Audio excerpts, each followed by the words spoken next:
търсене на изчезналата шапка. В една слънчева сутрин младата детективка Лила се събуди с усмивка и разпери широко ръце в уютното си легло. През прозореца тя видя любимата си шапка, която липсваше от обичайното й място на рафта. Лила ахна.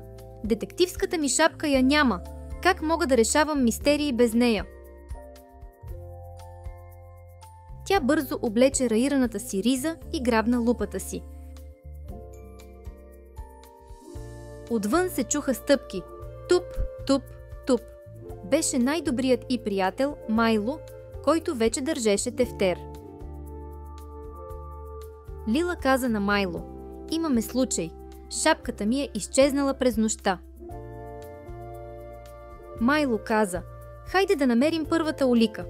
Те се приближиха на пръсти до вратата, надничайки за някакви следи. Малки трохички бяха разпръснати по пода, една по една, водещи към градината. Лила коленичи и се вгледа внимателно. Тези трохички приличат на парченца бисквитки. Майло каза развълнувано: да не би шапката ти да е излязла да яде бисквитки? Заедно те последваха следите по пътеката, минавайки покрай ярки цветя и поклащаща се трева.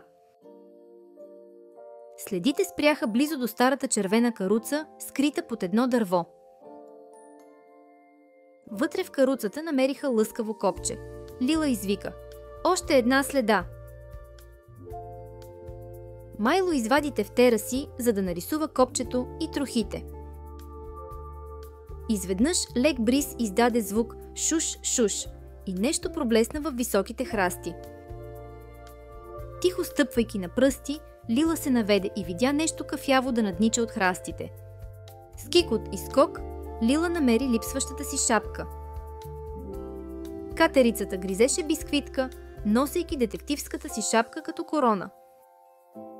Майло се засмя. Нашият крадец има сладко и страхотно чувство за стил. Катеричката премигна няколко пъти и върна шапката в ръцете на Лила. Лила сложи детективската си шапка, почувства се изключително умна и се усмихна на Майло. Мистерията е разкрита!